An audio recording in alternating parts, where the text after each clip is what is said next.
एक कसाई था सदना। वह बहुत ईमानदार था। वो भगवान के नाम के कीर्तन में मस्त रहता था।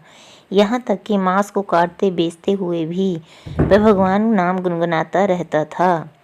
एक दिन वह अपनी ही धुन में कहीं जा रहा था कि उसके पैर में कोई पत्थर टकराया। वह रुक गया। उसने देखा एक काले रंग के गोल पत्थर से उसका पैर टकरा गया। उसने वह पत्थर उठाया और जेब में रख लिया, ये सोचकर कि मांस को तोलने में काम आएगा।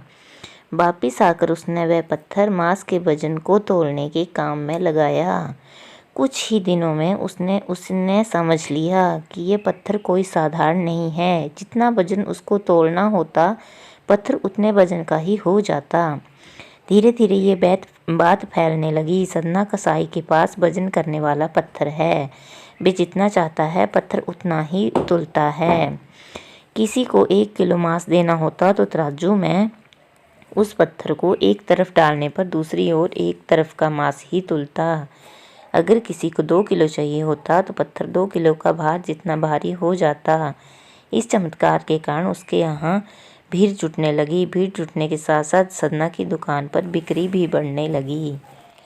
बात एक शुद्ध ब्राह्मण तक भी पहुंची। हालांकि वह ऐसी अशुद्ध जगह नहीं जाना चाहते थे जहां मांस कटता हो व बिकता हो, किंतु चमत्कारी पत्थर को देखने की उत्सुकता उन्हें सदना की दुकान तक खींच लाई। दूर से खड़ा वह सदना कसाई को मीट तोलते देखने लगा। उसने देखा कि कैसे वह पत्थर हर प्रकार के वजन को बराबर तोल रहा था। ध्यान से देखने पर उसके शरीर के रोए खड़े हो गए। फिर छटने के बाद ब्राह्मण सदना कसाई के पास गया। ब्राह्मण को अपनी दुकान में आया देखकर सदना कसाई प्रसन्न भी हुआ और आश्चर्यचकित भी। बड़ी ही नम्रता से सदना ने ब्राह्मण को बैठने का स्थान दिया और पूछा कि मैं आपकी क्या सेवा कर सकता हूँ। ब्राह्मण बोला, तुम्हारे इस चमत्कारी पत्थर को देखने के लिए ही मैं तुम्हारी दुकान पर आया हूँ। यह यूँ कहे कि चमत्कारी पत्थर ही मुझे खींच लाया तुम्हारी दुकान पर। बातों ही बातों में उन्होंने सदना कसाई को बताया कि जिसे पत्थर समझकर वो मांस तोल रहा है, वास्तव में वो शालिग्राम जी हैं, जो कि भगवान का स्वरूप होता है। शालिग्राम जी को इस तरह गले कटे मांस के बीच में रखना व उनसे मांस तोलना बहुत बड़ा पाप है। सदना बड़ी ही सरल प्रकृति का भगत था। ब्राह्मण की बात सुनकर उसे लगा कि अनजाने में तो बहुत बड़ा पाप कर रहा हूँ।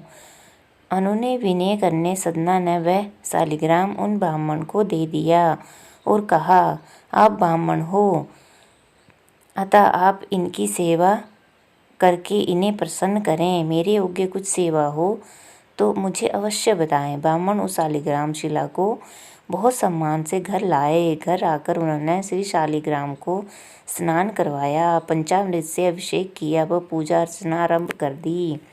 कुछ ही दिन बीते थे कि उन ब्राह्मण के स्वप्न में श्री शालिग्राम जी आए। वह कहा, हे ब्राह्मण, मैं तुम्हारी सेवाओं से बहुत प्रसन्न हूँ, किंतु तुम मुझे उसी कसाई के पास छोड़ आओ।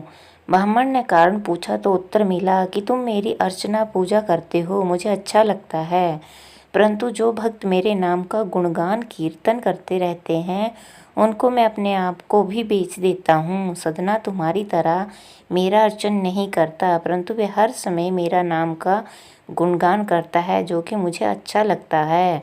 ब्राह्मण अगले दिन ही सदना कसाई के पास गया। वो उनको प्रणाम करके सारी बात बताई। वह श्री शालिग्राम जी को उन्हें सौंप दिया। ब्राह्मण की बात सुनकर सदना कसाई की आंखों में आंसू आ गए। मन ही मन उन्होंने मांस बेचने खरीदने के कार्य को तिलांजलि देने की सोची और निश्चय किया कि यदि मेरे ठाकुर जी को कीर्तन पसंद है तो मैं अधिक से अधिक समय नाम कीर्तन ही करूँगा। धन्यवाद।